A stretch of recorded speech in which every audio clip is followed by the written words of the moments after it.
Le Flash Info avec Claire Yonsi.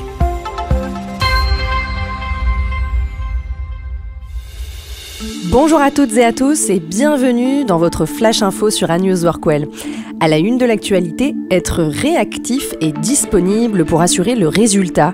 C'est la thématique du prochain Sportif en boîte en direct sur ANews Workwell ce jeudi à 19h.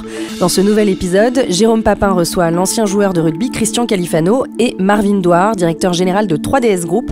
Ensemble, ils vont explorer les parallèles fascinants entre la performance sportive et l'efficacité en entreprise.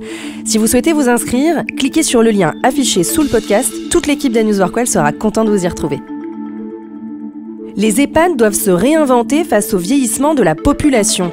D'ici 2035, un Français sur 3 aura plus de 60 ans et la part des plus de 75 ans en Europe grimpera de 50% d'ici 2030. La loi du 8 avril 2024 marque un tournant pour améliorer la qualité de vie des seniors. L'objectif, transformer les EHPAD en lieux de vie inclusifs et ouverts sur la société. Parmi les pistes envisagées, des espaces personnalisés, des jardins thérapeutiques, des villages Alzheimer comme aux Pays-Bas et dans les Landes, ou encore les cohabitations intergénérationnelles en Gironde et au Danemark qui limitent les ruptures affectives et sociales.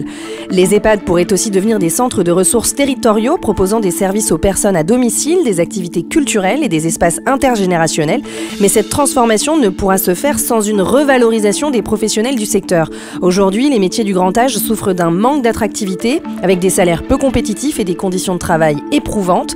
93% des établissements peinent à recruter et le turnover est important. Alors des solutions existent, comme augmenter les rémunérations, comme je le disais, pour aligner les salaires sur les responsabilités et l'expertise demandée, mais aussi améliorer l'organisation du travail en réduisant la charge administrative et en favorisant des horaires plus flexibles, et puis miser sur la formation pour développer des approches centrées sur la psychologie positive, la communication bienveillante et les soins non médicamenteux, et enfin valoriser l'expérience terrain en intégrant mieux les soignants dans les décisions et en leur offrant des perspectives d'évolution.